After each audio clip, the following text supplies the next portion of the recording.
So today I thought I was making one painting, but I ended up doing two, and I'll tell you why. First of all, I love this pearl white from DecoArt, and so I was looking for an excuse to use it.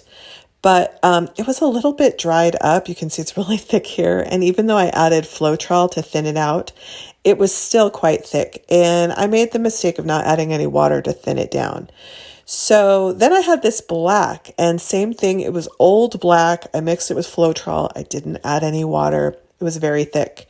So these two colors on my canvas were much denser, and there was a lot more volume of paint than I expected. But my plan was to take a lovely rainbow of metallic colors with this open cup and pour them down the middle so that I would get some neat cells and lacing of a rainbow, kind of a ribbon of rainbow colors down the center between the black and white. So here I am adding each of the colors in rainbow order, and then remembering to always add a little bit of black or a little bit of pearl white so that I could keep those open cup colors flowing out underneath the cup. And then I would push it and lift it a little bit to let some of the colors out. I would add more color, push, lift, and immediately I was getting some beautiful lacing whenever the black or the pearl white went across those metallic colors. And so I was really, really excited. And you can't hear them, but my kids are in the background cheering me on because it was so colorful and dynamic as all of these different reactions were happening with the paint. So here's what I had, and I loved it. And I just thought, wow, I just made that. But I thought, oh, I'm going to do a little bit of blowing and have a little bit go into the white and have a little bit bleed into the black. But what I didn't expect was that there was a lot of paint on the canvas. And so I'm here filming all of the beautiful lacing, and I'm thinking, look at this, look at this. Oh, I can't wait to show my viewers how pretty this turned out. It was so simple, but it was just dripping and dripping and dripping. And so it started to get wider and wider and wider, and I started to lose some of that white and some of that black the more it dripped. And at some point I realized, okay, the composition is going to really change as it's trying to even itself out. So I put it on time lapse, and then it went black because my daughter turned the light out.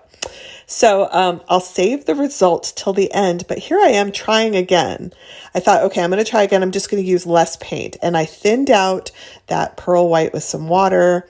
And then same thing with the black, the old crusty black. I thinned it out, didn't just use Floetrol until it was much more liquid. And I thought I will just put less of the black and white onto my canvas. There won't be the same volume of paint, so I won't have quite as much drippage because I had a lot. Look at this big mess. And honestly, for filming purposes, I would usually clean that up. There's my lunch. But I'm just being raw today, okay? This is this is number 2, trying to get it better. So I put much less paint, tried to spread out the minimum that was needed of that black and white. But the problem with that was that I don't think I added enough paint to allow, because an open cup pour needs paint to allow those different colors to kind of sneak underneath the edge of the cup and bubble up through whatever the main background color is.